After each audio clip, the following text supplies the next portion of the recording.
Disclaimer: we are unqualified and unapologetic. We are not professionals, just married. Take what works, leave what doesn't. Let's do this.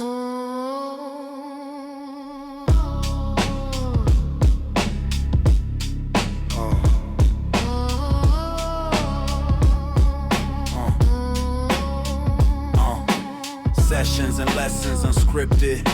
The mic crackles truth unrestricted. Voices raw like alleys at midnight. Spitting fire, no filter, just insight. Hey there, everybody. It's Joel, host of Sessions and Lessons Unscripted. And across from me here, the lovely Gloria Rosario. Hello, everybody. How's it going? Hi, Gloria. Hello. Oh, my goodness. Excuse him. Excuse me. Yeah, if I sound a little weird, it's because something's going around these parts. And first it's Gloria's allergy and enlarged nostrils. And swollen body. And swollen body and face. And now I got coming down with something. I don't know what it is. Which is weird because I feel fine. We're all going to get sick. Well, it is the season, right? It's starting to cool off. Yeah. Finally. But then it's like one extreme or the other. No in between. Yeah, no in between. Just like my life. One extreme or the other. Yes. Actuals. So, Gloria, how are you? How is everything going? I don't know. I can't complain I can complain, but so far so good, I guess. Knock on wood. Well, you said that you really like this new client, right? This new client's pretty good. Yeah, she's really nice. Her family's cool. They got 2 big dogs. What kind of dogs? I don't know. I have to figure it out, but they were barking a lot at me, because I'm not familiar with them. So every day when I get there, I have a little bit of downtime before I actually have to get started. So I've been sitting by them. They keep them outside all day. Okay. And they have these big, bay windows. Mm-hmm. And it's really beautiful where they live, the area. And I just sat next to the window just looking at them and just ignoring them. Ignoring the dogs? Yeah. No wonder they bark at you. No, but the thing is that she brought them in the other day and they didn't react to me. Oh, well, they're probably getting used to you. Yeah, that's why I would sit by the window so they can see me every day. It's weird, but whatever. I have dog whispering powers. Yeah, I don't know about that. Dog whispering about it. What's that guy that does the dogs? Caesar? Cesar Melian? Is he still around? I don't even know. He doesn't have a show anymore, but he's still writing books. Didn't he, he had like a kind of a rough go there right after the show or just before the show ended or something, or I don't know. Like he got divorced and I don't know what the heck happened with that. I don't know. I don't know either. But be one with the dog basically was his I don't thing. know. Well, anyways. All right. Appreciate you guys tuning in, listening to us babble about nonsense.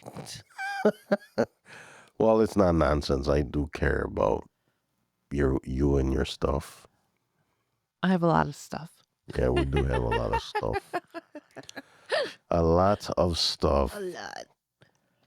So Gloria and I were discussing our next subject, and we were talking about kind of like, I guess, rediscovering yourself after, because the last few episodes, guys, we've that you guys been listening, we've been talking about our stories and our backgrounds and things that have happened to us, and unfortunate things and stuff like that. And of course, life continues, right? Life doesn't stop. It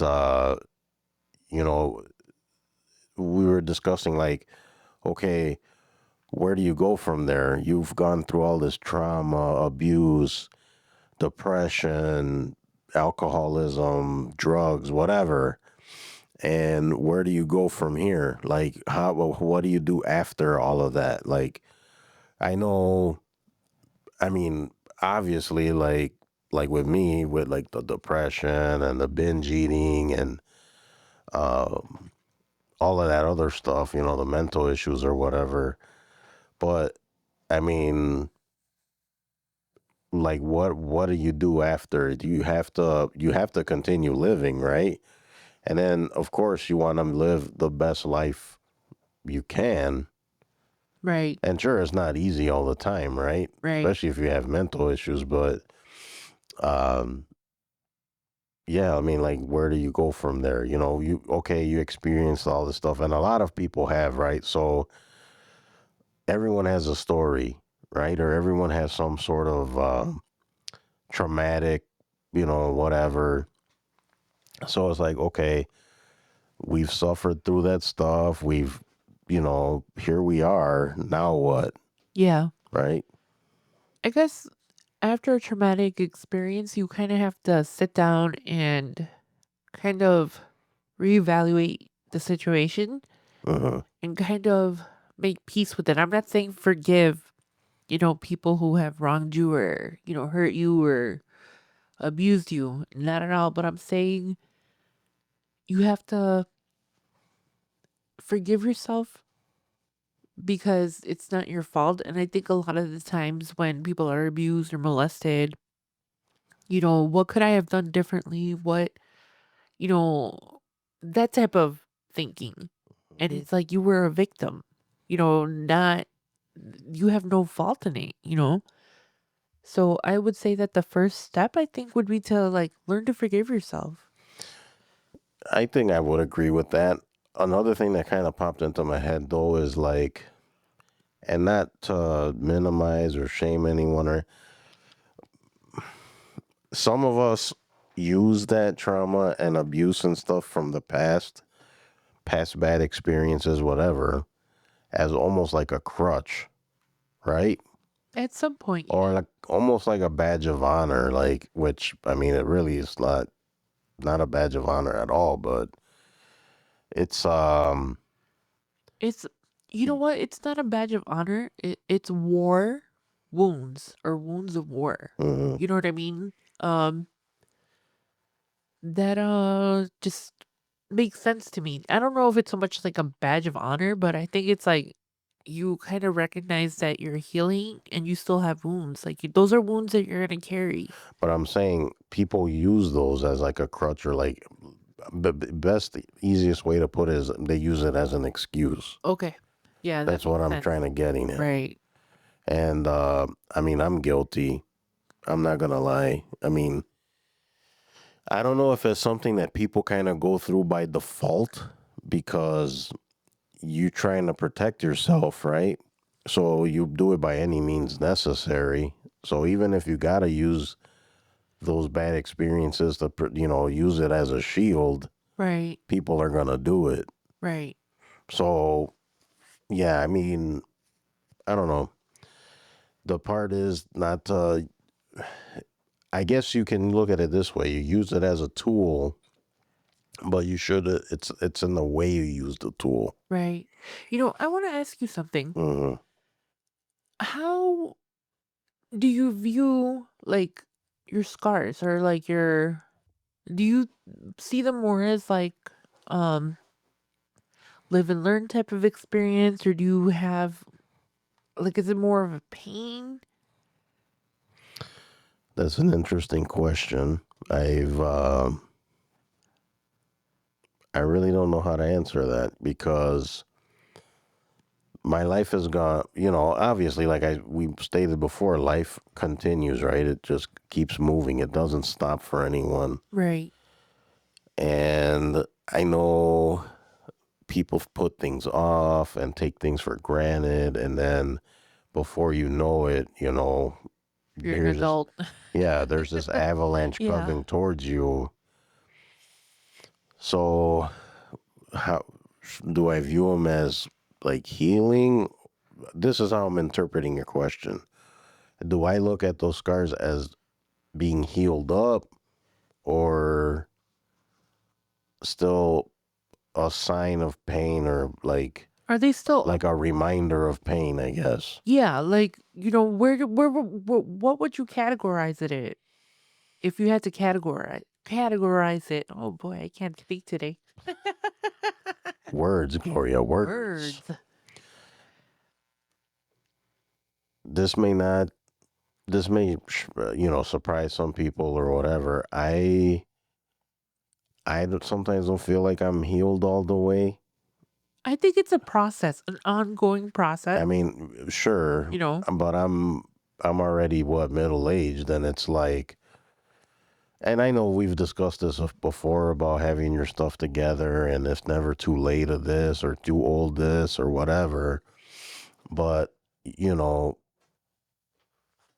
going this long and still, it's weird because I see my life as quote unquote pretty normal, but then there's this underlying, like,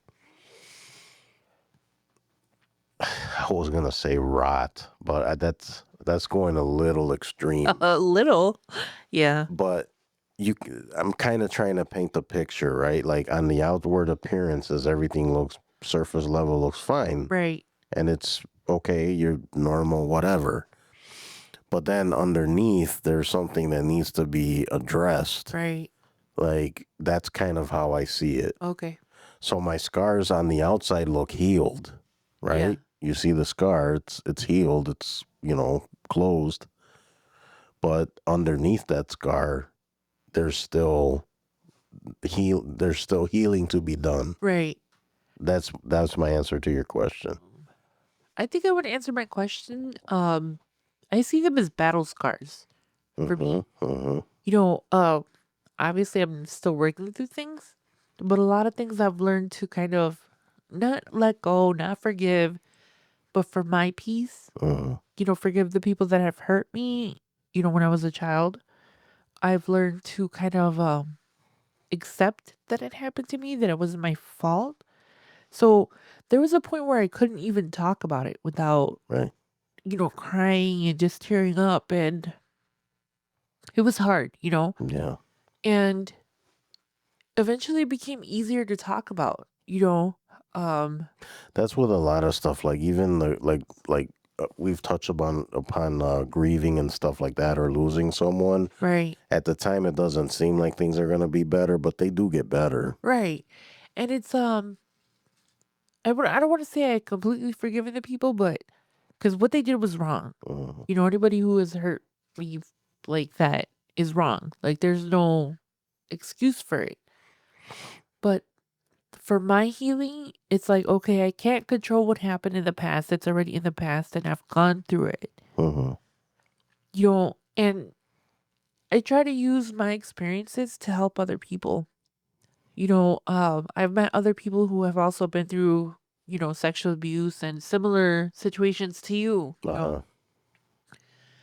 And I find that when I share my story and I talk to certain people about it, it's like not necessarily that I'm an inspiration because I don't see myself that way, but they see how it's possible to kind of move on from a tragic situation Right. to being able to talk about it. Maybe not openly. This is the most open I've been about it in years outside of my little circle. Yeah. You know? Yeah. Same here. I mean, like you guys have heard our stories. I don't really discuss any of that stuff, any of it. Like, I mean, if someone asks me a question, I may answer it, but I don't really openly, talk about it. Well, I know um a lot of those issues came up, now that um when like the wedding, like in our wedding time, like I don't know, I kind of revisited a lot of that stuff as a way of healing Mhm. because I'm just gonna say this real quick, and I guess we can move on to what we had planned for the episode today. Mhm. But the reason why I dropped my actual last name is because I saw it as a rebirth and an opportunity to kind of put that past behind me. Mhm. So, a lot of people were surprised about me dropping my last name It was an actual conversation that I had with my mom and, my aunts. Because you're talking about like hyphenating your name, Right, right? Like that being your maiden name and then your married name. right. And everybody was so surprised when I said, "Oh no, I'm dropping my maiden name. Like I don't want any association with that name, Mm-hmm. And the way that I explained it and it made sense was I'm starting a new life. It's a new chapter. Everything that I've gone through in the past. And you obviously didn't mean any disrespect to anybody on that, I don't care. It's Avila. Like, Mm. it's not, whatever. It's my father's last name, and it's something that I haven't really been proud of. I see. So for me, it was letting a lot of that energy that was attached with my maiden name, Mm-hmm. and that's why I dropped it. And it was a way of rebirthing and resetting and kind of accepting things for what they are Mm-hmm. and moving on with my life. Because as it turns out, I'm not the person that people thought I was. I've grown, I've matured, and I'm a high functioning adult now, not so much emphasis on the high functioning because I have my moments, but Factuals. you know, Two questionable things: high functioning and adults. yeah, very questionable. Yes, it's like that on this side of the table as well. Ugh. All right. Okay, so what we ended up doing while we were talking about this is we said, hey, let's go to Chat GPT and see if we can get some talking points or questions or something like that, which we did. And we got some questions about rediscovering yourself and who you were before life trauma or, whatever expectations. This is gonna sound kind of weird, but I don't think I knew what life was before trauma. Like I had trauma so young. And Yeah, you don't really know what's going on. no, so I don't know. It's Yeah. gonna be interesting to see some of these questions. Yeah, I haven't really gone through them, so we're both going in kind of blind. All right, we'll start with question one then. Hold on a second. When you think back to your childhood, what were you obsessed with before anyone told you it wasn't practical or cool? Oh man, there's like a laundry list of things. Um, I don't think it's so practical, but I don't know. I was always obsessed with cooking and baking. Okay. I don't know if that answers that question. Well, did someone say that cooking or baking is not practical? Well, I wanted to become a chef. Okay, then you could change it to that. I mean, Okay, yeah, that. you were obsessed with cooking and baking. You wanted to be a professional chef, but they said they were, Everyone told me that I wasn't gonna make any money off of right. it. They're gonna rain on your parade. Yeah. I don't know if it's a Latino household thing or if it's I don't know what, but that seems to happen a lot, right? Yeah. Like a kid will have a dream or want to do something, and it always gets shot down, Yeah. right? Or is it just me? No, it happens a lot. I mean, you guys that are of Latino descent out there, I mean, if you know, right? I think that's all across the board, right? Yeah, but the funny thing is that I mean I didn't become a professional chef, but it was a side job for me and I made really great money doing it. Mm, So, I mean, I guess it kind of really didn't have an effect on my life because I still got to do what I wanted to do and make money off of it. right. But I wish I would have gone the professional route, the actual professional route. For myself, the first thing that pops into my head is music, right? I've Yeah. always been obsessed with music. I love music. Always wanted to make music, play music, all of that stuff. So I know when I was younger, I wanted to play instruments. I wanted to be a radio DJ. I actually, did DJ. Right. And of course, like for example, the DJing thing, it was always like, oh, you're not gonna make any money with that, or you're Yeah. not gonna do anything with that. So then on to the next thing, or just, whatever. And to this day, I still struggle with that, right? Because, uh, I mean, I did at one point play in a band. I played drums, and yeah, I mean, it's just like, I mean, I guess you could say that, right? That Right. people like, oh, you're not gonna make any money being a musician or anything like that. Which, whatever. I let them get in my heads, and look what happened. It's okay. You might not be a radio DJ, but you're a podcaster. Yeah, so isn't that funny how that works?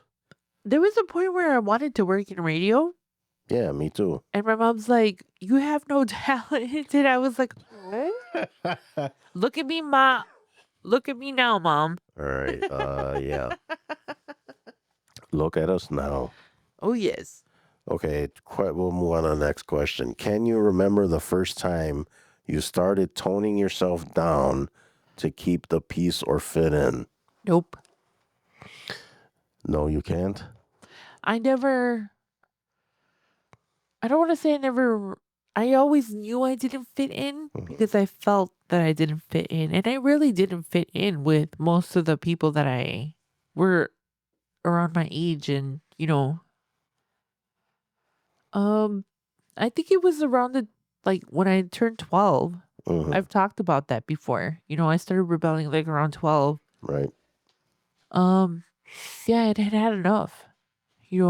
People within my family talking down to me, being bullied at school, and it was just I was done with life. Then I started to voice my opinions, and I was the bad one. As far as myself, I don't know. I've always been kind of a chill person and kind of low key or whatever. I can't remember first time that I toned it down. Because how much more toned down can you be when you're like kind of chill? I've never really been toned down though. Like No. I've always been the weird kid. Like I always marched to the beat of my own drum. Well, you're the weird adult too. So I am, and I'm okay with that. I wouldn't say I was the weird kid. I was the I mean, I got along with mostly everybody, and people. I guess I was well liked and stuff, and I was just kind of there. But then it was I was also, I think, the kid that wasn't the first choice all the time. Yeah. I don't know if you know what I'm talking about, but when you have like a group of friends and then they always call these other guys first before they call you. Yeah. I kind of went through that too. Yeah. But I don't know. Like I said, I was always in my own, like, on my own. Like I had friends and stuff, and you have your little group of friends in elementary school and junior high or whatever. Yeah. All right. Next question. What's something you used to dream about doing that you quietly let go of, and do you know why? I don't know if I should say it. Why is it not family friendly? No. It might be a spoiler for stuff. Oh, I think I know where you're going Yeah. with that. No. You answer first, then I'll think of something else. Well, no, I mean, you can generalize it, I guess. I was very artistic as a kid. I used to do a lot of You used writing, to paint and write and all that all stuff. that stuff. I was very like I said, I was always in my own little world. All right. And what was the question again? I'm trying to see how it fits into the question. Like, what did you used to dream about doing that you quietly let go of, and why? And do you know why you let it go? Yeah, because I Well, became Well, you kind of touched on it before. You said that people would talk down to you yeah, it was kind of like or like kind of rain on your parade. right. I mean, I still did it, but I wasn't very open about it. Like I was just, doing my stuff on the side and quietly. I wouldn't even share most of the stuff with anybody. Actually, I just recently Any shared. of your art, your No, writing art, whatever. no. Usually not. And the teachers always wanted to read my stuff out loud. Uh, and I would let them, but I would say like, You'd be embarrassed. no, I wouldn't say, like, I would tell the teacher to like not say my name. Just a student wrote this, you know. Um, but yeah, I was really into writing, and I was very artsy fartsy, and I just kind of toned it down and just, you know, Right. yeah.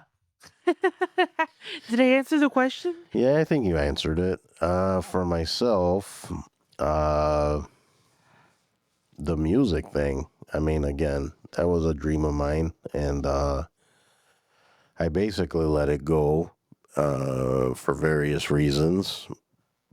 And I blame myself partly for it. Um, do you know why? It was the end of that question. I let people get into my head, I think. That's not going to get you anywhere. It's a waste of time. Waste of time. Also, then, of course, my issues began, and just the lack of self-confidence and, the self-worth. And I would also say discipline, too. I mean, I got, you know, basically just put your hands up and just like whatever. It's like, why even try? Right. So it's like, then there'll be times where you kind of dabble, and like you almost feel like the engine starting up again, and then you just kind of let it idle and stop. No, I think that we become adults and we lose passion as we get older for certain things. Then did you have passion in the first place then? I ask you. I did.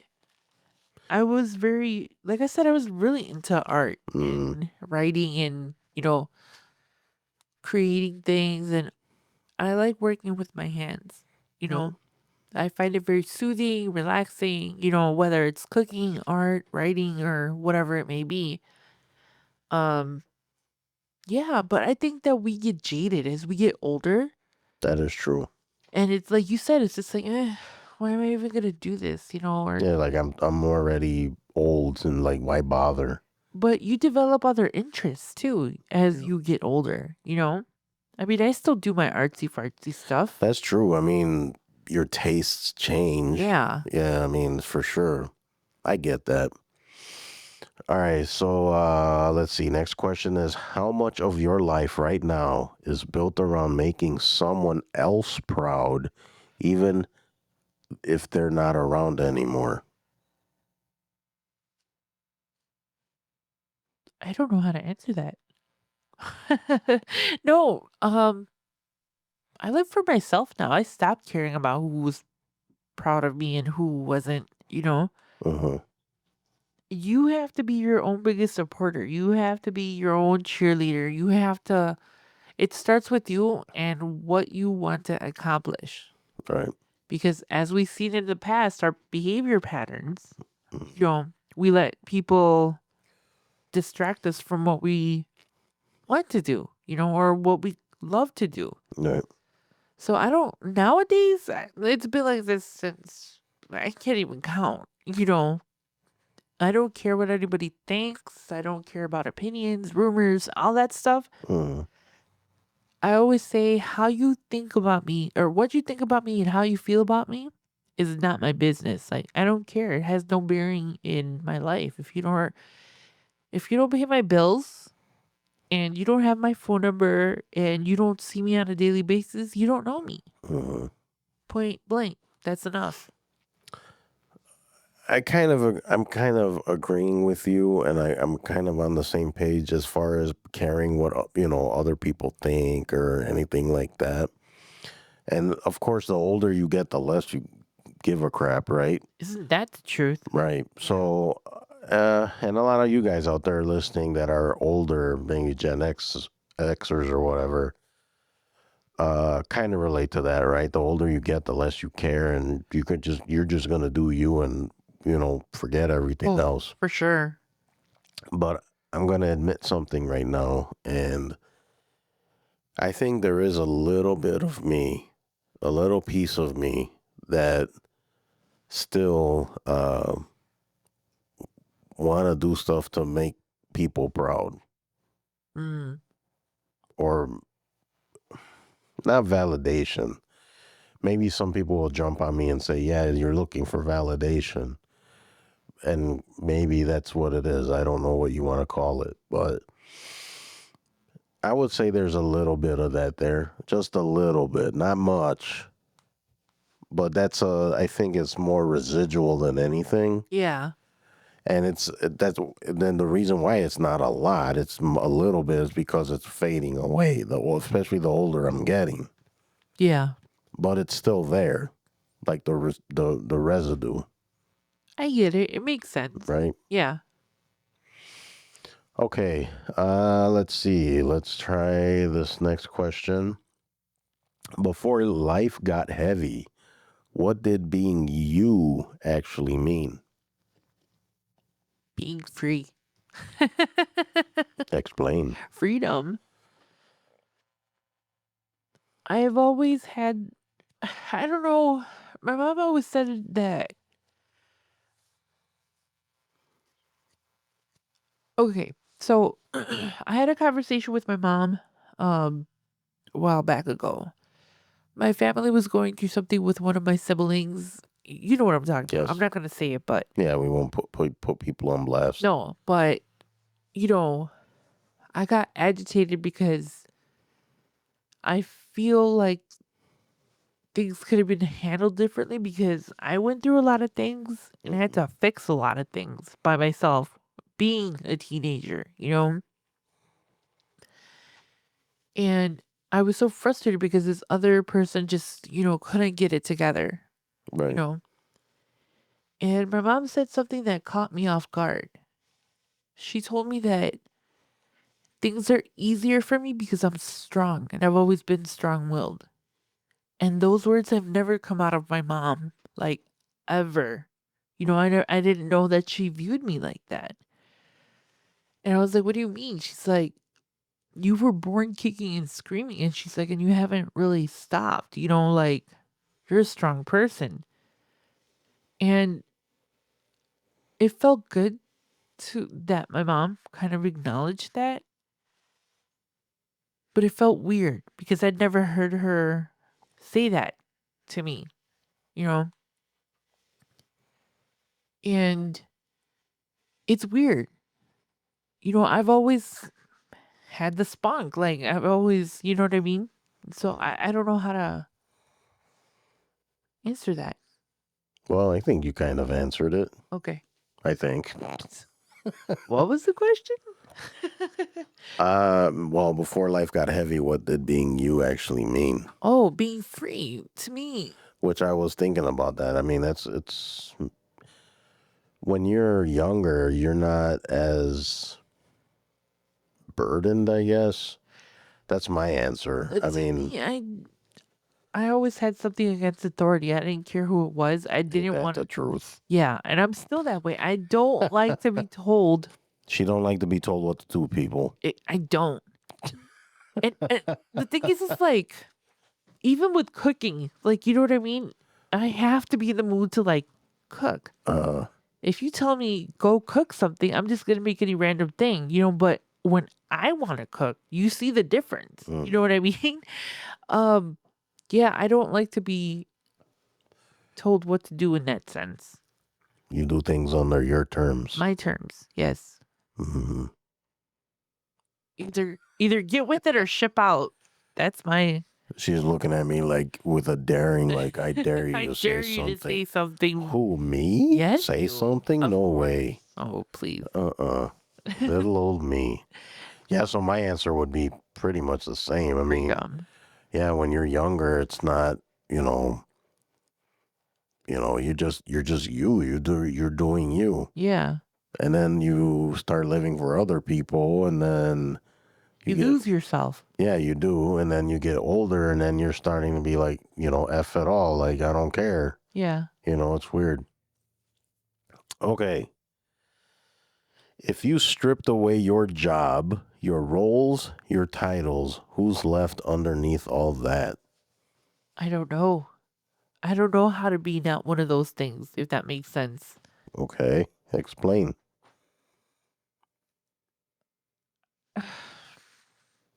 So who is Gloria underneath all of that?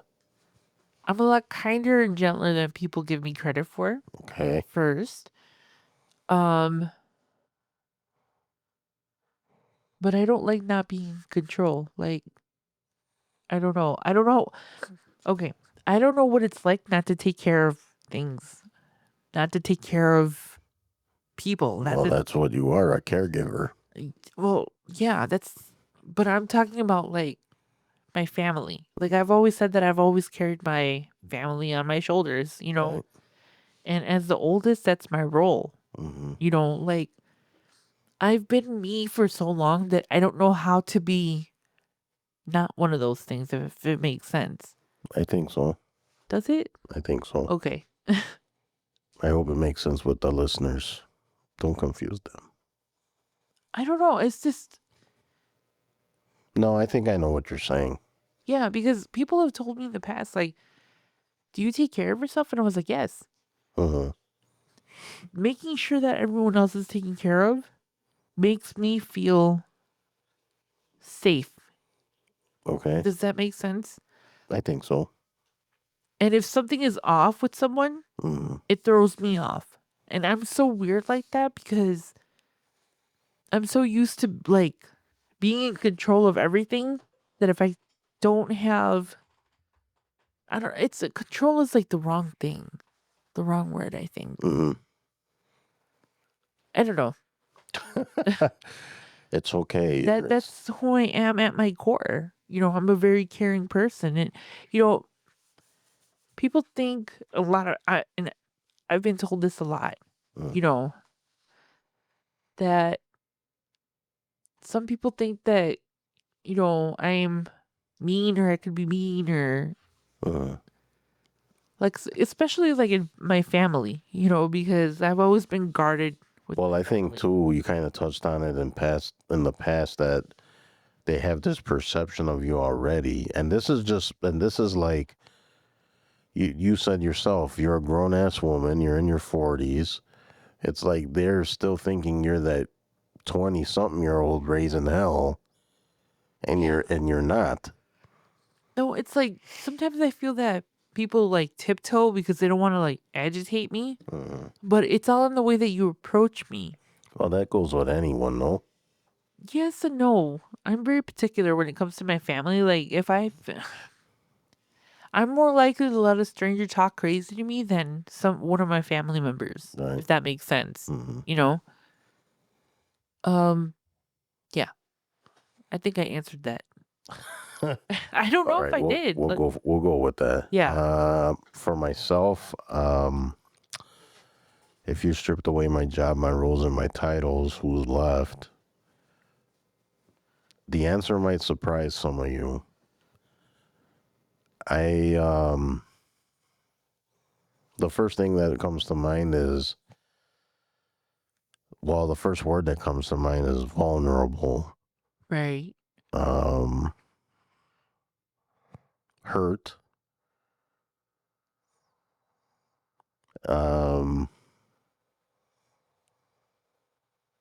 But I'm still surviving, right? I mean, I'm here. I'm still alive and kicking. But for some reason, those are the two words that came to mind. Those are strong words. And yeah, I mean, it's something I constantly work on. I think about it all the time. It's a work in progress, I guess. Yeah. I guess I don't know how to answer because each one of those things describes who I am and what makes me who I am. Because I am a caretaker. I am, you know, responsible for, like, I don't know. Maybe it's like a Latin thing that just because I'm the oldest sibling, All right. things naturally. Well, you're supposed to be the responsible one, and Yeah, and I've leader. always kind of just carried that with me. Mhm. And I don't know if it's because it's been instilled in me since birth. Right. Like, you're the oldest. You have to take care of everybody. You have to do this. You have to do that. Maybe that's why. I don't know. But that is a very thought provoking question, though. Yeah, I think so too. Yes. Okay. If nobody expected anything from you tomorrow, Uh huh. what kind of person would you naturally be? Goofy. Okay. Myself. Goofy times 10. Goofy times 10. Napping. I don't know. Well, for myself, I would say naturally I'd be kind, Right. considerate, Yes. and well, kind, considerate, and just an all around like good person, I guess. I mean, I try to treat everyone with politely and with respect, and I try to treat people the way I would want to be treated. Right. So I think a lot of that's missing nowadays. People just don't have the like common courtesy or respect or consideration. It's all about me, Right. which is fun. It's ironic, isn't it? Because you want to, you do you, right? You want to focus on yourself, which you should, right? It's okay to be selfish. Of course. But I think there's, it can be tainted, if that Right. makes any Yeah. No, it sense. does. It does. So it's like, yes, you got to focus on yourself. Yes, it's not bad. It's not a bad thing necessarily, but to be selfish. Right. I get it. But some people distort it, Right. and that's where the problem is. Yeah. Okay, we'll move on to the next question. There's only like a couple more. Okay. Okay, this is a pretty good question. How much of your personality is actually protection, not preference? My sarcasm is all me. Uh-huh. Mm-hmm. So how much of that is me? So, all right, for myself, pardon me.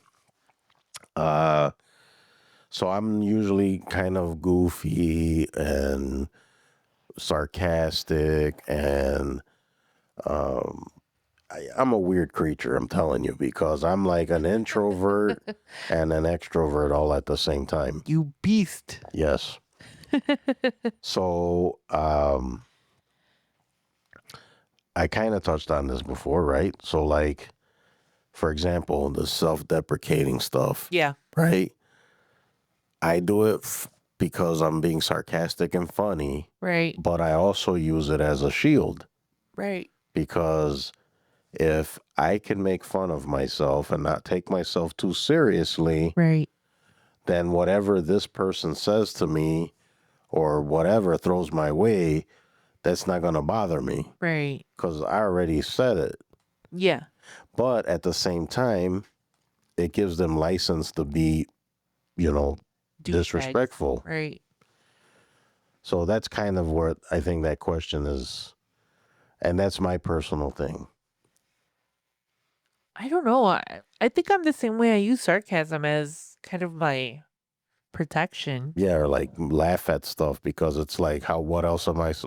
That's how I react. You know what I mean? And I also don't care. So I mean, sarcasm and not caring. Well, I wouldn't say I don't care, but it's like, that's that's how people deal with stuff in different ways, Right. you know? So that was my answer. I'm basically the same. Sarcasm and not caring go hand in hand for me. Okay, what still makes you feel completely alive, even if it doesn't fit the version of you the world knows? What makes me feel alive?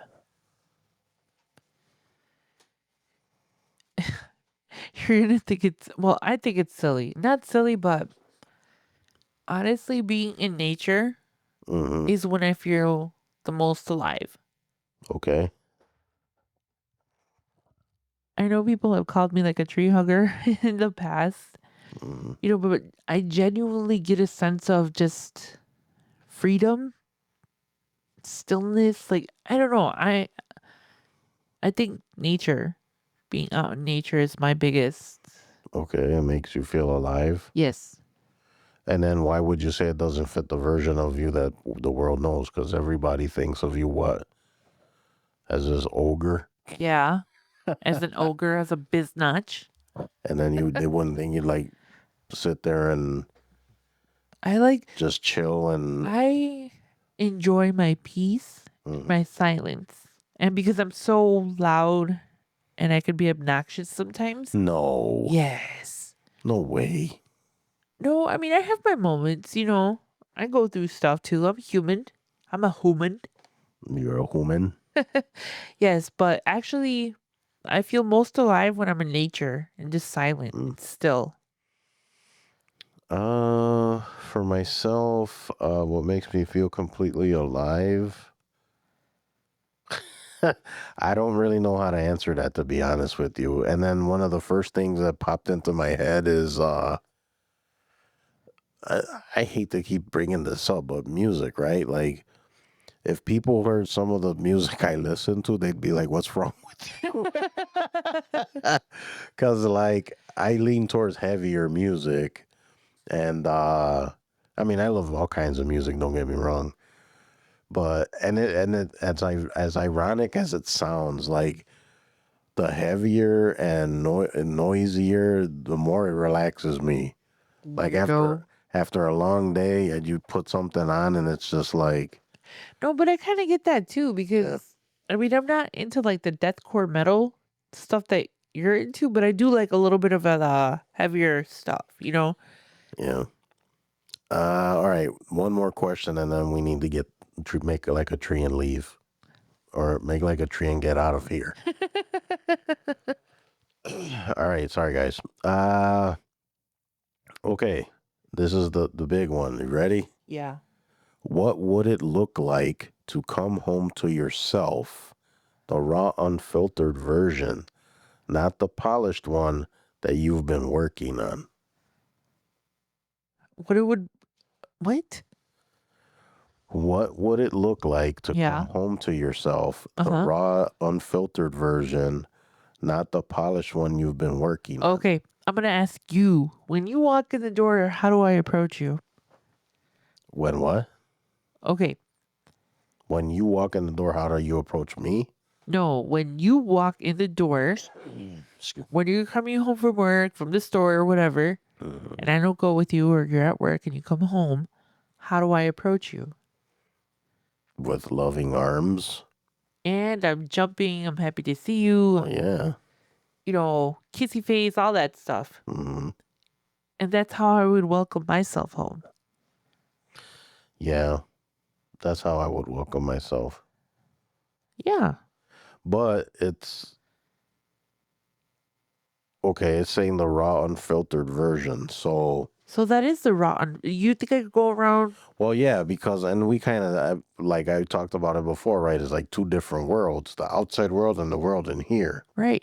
At home, I am me. Like, Yeah. I am authentically me. Yes. The more polished version of me outside of here is still kind of messy, though. And the raw version is messy too. Yeah. All right. Those were pretty good questions. Yeah, so you guys discuss, and I think that's where we're gonna leave it for today. Okie dokie. So you guys, thanks for listening, and we appreciate you as always. And don't forget to visit the website at sessionsandlessonsunscripted.com. Send us any comments, any questions, any complaints about Gloria's behavior. You know where to shove those. That would be sessionsandlessonsmail@gmail.com. And visit us on the socials, on your TikToks, Facebook, Instagram, all of them. And don't forget to search us out, especially on TikTok, because we have a group chat on there. And that should do her. You have anything to add, Mrs. Rosario? Yes. If for some reason you don't feel like emailing us, go to the website, go to the drop down menu, and there you can contribute anything you want to say or not, you guys can put it there. All right, guys. Appreciate you listening. Thank you again. Spread the word about us. And we are out of here. Bye bye. See you on the next episode.